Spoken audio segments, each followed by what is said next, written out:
Bonjour à tous, je suis ravie de vous retrouver pour vous parler d'un thème qui me tient à cœur, qui est l'estime de soi. Et j'ai remarqué que souvent on confond estime de soi et confiance en soi. J'ai remarqué ça cette semaine. J'échangeais avec une amie qui m'a appelée et en discutant, on en est venu à se poser la question de la confiance en soi. Elle me dit, écoute Esther, je pense que j'ai un problème de confiance en moi. Et là, moi, je suis très surprise parce que pour moi, c'est une des personnes les plus assurées que je connaisse. Donc ça me surprend. Donc je lui demande, mais qu'est-ce qui te fait croire que tu as un problème de manque de confiance? Soit quoi, elle me répond, écoute, ça fait plusieurs mois que je n'arrive pas à remplir mes objectifs. Et je pense vraiment que ça vient d'une perte de confiance, quoi. Ce à quoi je réponds, oui, mais on est quand même dans un contexte particulier.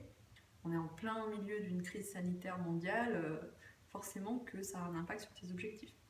Ce à quoi elle me répond, effectivement, oui, tu as raison, il y a de ça, mais je reste convaincue que le problème vient de moi et que j'ai besoin d'un coach. Est-ce que tu connais quelqu'un qui pourrait m'accompagner, un coach en confiance en soi, pour me rebooster? Et là, moi je lui dis, écoute, je pense sincèrement que tu n'as pas de problème de confiance en toi, mais par contre, tu as un problème d'estime de toi. Là, grand blanc. Grand blanc, et elle me dit, mais en fait, c'est la même chose, non? Non, non, ce n'est pas la même chose. La confiance en soi, c'est un sentiment de sécurité. Et ce sentiment de sécurité, il vient de trois choses. L'expérience. Par exemple, une infirmière, au bout de 3 mois, elle va avoir l'habitude de faire des piqûres, donc peut-être qu'au début, elle va hésiter, donc elle va tâtonner un peu, mais au bout d'un moment, avec l'expérience, elle va effectivement gagner en assurance. Après, il y a la compétence. Donc ça, c'est pas forcément lié à l'expérience, c'est plus si par exemple on a un diplôme d'infirmerie ou de vente ou que sais-je, ou de droit, on se sent peut-être légitime et on sent qu'on a les connaissances nécessaires pour remplir la mission, même si on l'a jamais fait avant. Donc ça, c'est le deuxième point. Le troisième point, c'est l'action. Plus on va faire quelque chose, plus on va acquérir des automatismes et plus on va gagner en assurance.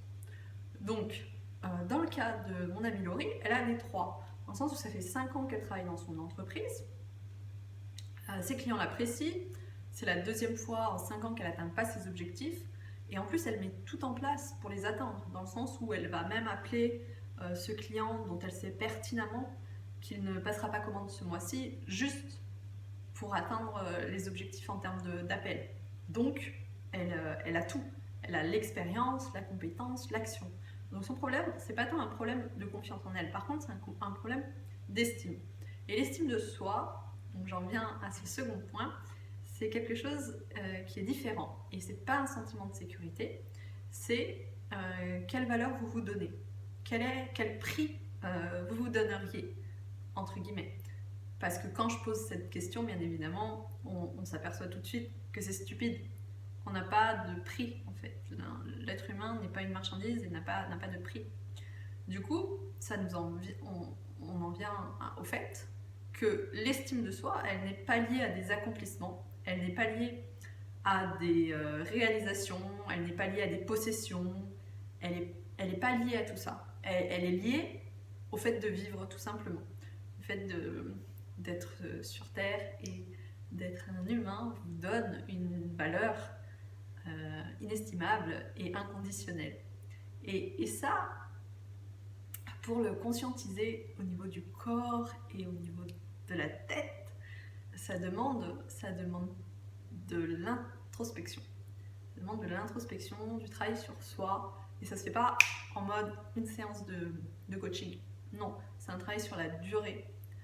C'est un travail sur la durée. Et du coup, ce que je voulais dire aussi, c'est que par rapport à quelqu'un qui a un estime de soi, si vous avez l'estime de vous, mécaniquement, automatiquement, vous allez être en confiance parce que vous savez que peu importe le résultat, même si vous n'avez pas atteint cet objectif, ça ne remet pas en cause qui vous êtes en fait, ça ne remet pas en cause votre identité, ça ne remet pas en cause vos compétences. Vous n'allez pas tout d'un coup dire non mais je ne suis pas compétente ou non mais j'ai pas fait assez, vous allez avoir ce recul pour réaliser que vous n'êtes pas à l'origine du résultat, enfin vous n'êtes pas responsable de l'échec. Voilà, donc c'est important.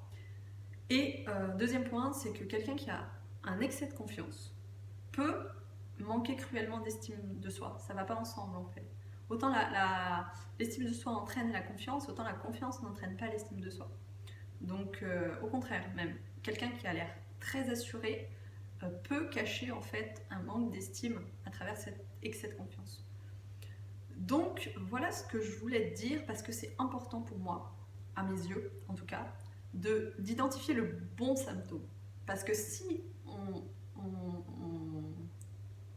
n'identifie pas le bon symptôme, on va rester en surface. Et si on va dire c'est un problème de confiance en soi, mais en réalité c'est un problème d'estime de soi, ça ne va rien changer le fait qu'on fasse une séance de coaching ou une action, une réussite. En fait, ça va peut-être vous mettre en mouvement, vous allez peut-être sur le coup vous dire gagner effectivement cette confiance, cette assurance, mais qu'arrivera-t-il quand l'objectif ne sera pas atteint?